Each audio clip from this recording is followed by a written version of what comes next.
안녕하세요. 역사 강사 이명입니다. 저희 역바연에서는 5월의 독립운동가로 방정환 선생님을 선정해 봤습니다. 5월 하면 딱 떠오르는 분이 방정환 선생님이기도 하고, 그리고 어른분들뿐만 아니라 어린이들도 방정환 선생님 잘 알고 있습니다. 어린이날을 만들어 주신 분, 이렇게 이름들을 잘 알고는 있죠. 그런데 막상 이름은 알면서도 그분이 어린이날 제정한 것 말고 무엇을 더 하셨지? 이건 잘 알지 못합니다. 그래서 오늘 이 시간에 방정환 선생님의 이 어린이 운동, 민족 운동에 대해서 좀 설명을 해 드리려고 합니다. 방정환 선생님의 어린이 운동 자체가 민족 운동적 성격을 띠고 있습니다. 이 글을 잠깐 보도록 할게요. 이 글은요, 방정환 선생님이 1923년 3월에 어린이라는 잡지를 창간하실 때 발표했던 글입니다. 잠깐 보면 갖은 박해를 겪으면서도, 여기서 말하는 이 갖은 박해라는 게 일제의 박해를 말합니다. 일제의 박해를 겪으면서도 우리가 무언가를 구하기 위해 노력하는 이유는 오직 내일은 잘 살 수 있겠지라는 희망이 있기 때문입니다. 그 희망이란 내일의 주인, 내일의 조선 일꾼, 소년, 소녀들을 잘 키우는 것밖에 없습니다. 이런 글을 남기셨습니다. 즉, 방정환 선생님의 이 어린이를 위한 운동은 조선의 미래를 위한 것이었다라는 것이죠.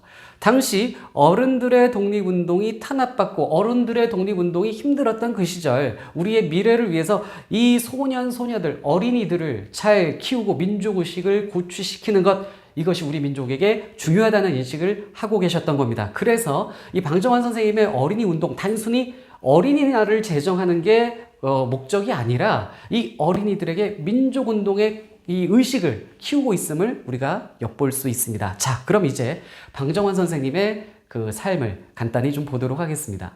자, 방정환 선생은 1899년 서울에서 태어나셨는데, 막상 태어나실 때는 좋은 집에서 태어나셨어요. 상인 집안에서 태어나셨고 부유했었는데, 그런데 방정환 선생님 태어나고 얼마 안 가서 이 집안이 망하게 됩니다. 그래서 끼니를 해결하기 어려운 지경까지 가게 되었다라고 합니다. 그러다가 방정환 선생님이 10대 후반 때, 이제 18세, 19세쯤 되었을 때 천도교 기관에서 활동을 하시게 됩니다. 방정환 선생님의 부친이 신실한 천도교 신자셨습니다. 천도교는 동학의 이름을 바꾸는 것이죠. 이 천도교 기관에서 이제 활동을 하셨는데, 그러다가 심지어 천도교 3대 교주 손병희 선생의 셋째 따님과 결혼까지 하게 됩니다. 방정환 선생이. 그래서 방정환 선생은 손병희의 사위예요. 그리고 손병희 선생의 권유로 보성전문학교를 입학하시게 됩니다. 거기서 공부를 하시게 되는데, 그때가 1918년이었거든요. 그리고 그 다음 해인 1919년 3.1운동이 일어납니다. 그 3.1운동이 전개되던 시기에 방정환 선생은 천도교 인쇄기관인 보성사에서 조선 독립신문을 인쇄를 하십니다. 그리고 중학생들 시켜서 이거 뿌리는데, 그런데 일본 경찰들이 들이닥치게 됩니다. 그래서 이때 체포를 당하세요. 그런데 체포당해서 고문당하고 하시는데, 체포 직전에 이 신문 찍어내는 등사기를 버렸다고 해요. 우물에 빠뜨려 버려서 증거가 없어서 풀려나시게 됩니다. 그런데 잡혀있던 기간이 일주일인데 이때 고문을 많이 당하셨다라고 합니다. 그리고 이 사건을 계기로 방정환 선생은 일제의 감시를 당하는 그러한 상황에 놓이시게 됩니다. 그리고 1920년이 됩니다. 1920년에 천도교 잡지인 개벽에 외국 동시를 하나 번역해서 올리시게 되는데, 그 동시의 제목이 어린이 노래 불 켜는 이라는 제목이었습니다. 자, 여기서 바로 어린이라는 용어가 우리나라에서 최초로 사용이 된 것입니다. 방정환 선생이 바로 어린이라는 말을 만드신 거예요. 그 전에 이 어린이의 존재들은요, 그냥 애새끼, 딸년, 아들새끼, 이런 취급받던 시절입니다. 조선시대에 아동의 인권이라는 게 존중되던 시절은 아니었죠. 부모들이, 어른들이 그냥 막대하고 일시키고 그러던 존재였습니다. 그런데 이런 아이들을, 애새끼들을 나이가 어린 이, 사람을 뜻하는 이를 붙여서 이런 존중받는 인격체로 아이들을 대접하는 용어를 만들어 주신 거죠.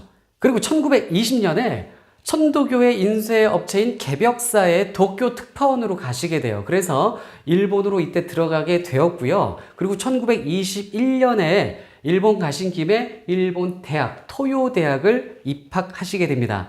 이 대학교는 일본의 사립대학교인데 토요 대학의 문화학과를 들어가시게 돼요. 그리고 문화학과에 들어가서 아동 문학, 아동 심리학을 공부하는 등 본격적으로 아동에 대한 관심을 갖고 공부를 시작하시게 됩니다. 그런데 일본에서 이렇게 공부를 하시는 기간에도 일본 경찰의 감시를 계속 받았다라고 합니다. 왜냐하면 과거 독립운동 경력이 있잖아요. 이것 때문에 일본의 감시를 당하는 생활을 하셨다라고 합니다.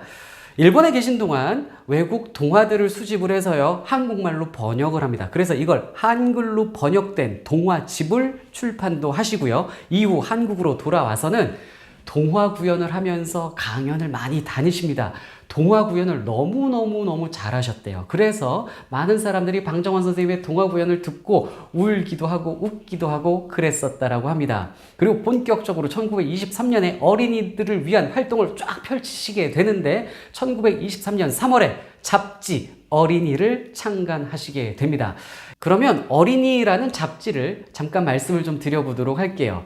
23년 3월에 처음 창간이 딱 됐을 때에는 그렇게 크게 인기가 있지는 않았었습니다.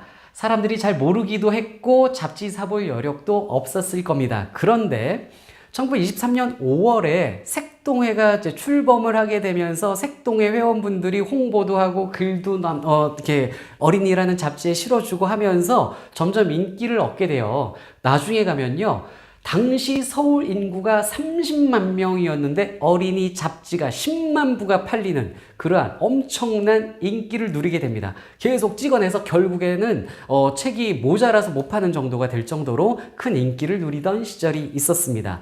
그런데 이 어린이라는 잡지의 그 모습을 보면요, 다양한 이야기들이 들어가요. 뭐 퀴즈도 들어가고 시도 들어가고 뭐 추리소설도 들어가고 막 이럽니다. 그런데 필명이 막 다른 것들이 나와요. 깔깔박사, 몽중인, 북극성 뭐 이런 이름들이 나오는데 모두 다 방정환 선생님이에요. 방정환 선생님 혼자서 굉장히 많은 역할, 많은 글들을 써서 출판했었던 게 어린이라는 잡지고요.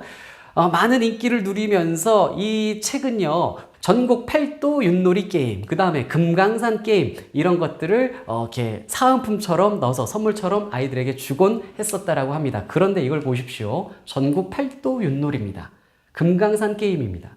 바로 우리나라의 지리, 지역을 알게끔 하는 그러한 게임인 거예요.